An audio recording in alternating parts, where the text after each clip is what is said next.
All right, let's make a value scale. When I make a value scale, I like to use a ruler to draw my scale first. Sometimes I'll just trace the ruler, but I wanted to show a little bit of a thicker, beefier scale. I'm going to just show a simple 5 values. And so I even my sections out, I'm about 1.5 to 2 inches width here. And so I'm going to start with my lightest value, grabbing an HB pencil. I like to make sure the tip of that pencil is nice and sharp. You'll notice that I keep my strokes even, Steven, close together, and then I start layering. And as I add my layers, I want to overlap my sections as I shade in. And you'll notice I have some stopping and starting lines, but here I'm going to show you that I'm going to change directions.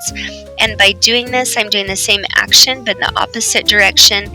And then that's going to blend those areas out. I'm not using any kind of blending tool or smudging techniques, and I'll be able to get a nice, even blended value throughout. Now I've switched to a 2B pencil.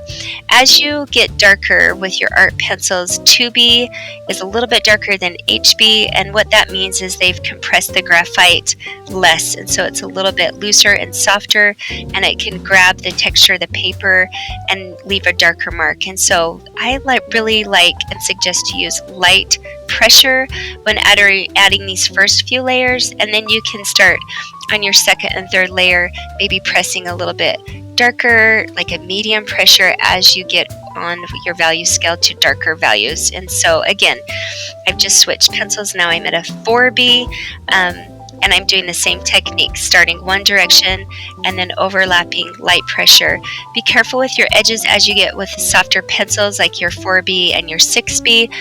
You want to sharpen up those edges. I sharpen the tip of my pencil and I can lightly outline to create that sharp edge. Let's talk about things to avoid in the upper left-hand corner. As you get with your darker values, you don't want to start pressing hard right out of the gate. This dents the paper. It's hard to control the value. I like to layer and then start pressing harder, but never just reefing on the paper. The other thing you want to avoid is outlining really heavy, especially with your lighter values like I'm showing here.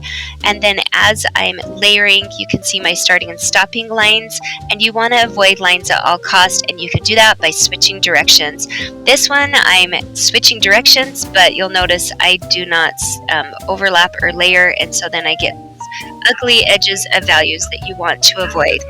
My last value, I use a 6B, and I'm just back and forth, making sure that it's all nice and even. Be careful that you don't dry your hand through the graphite as it smudges your paper. That's why I worked left to right. Okay, good luck.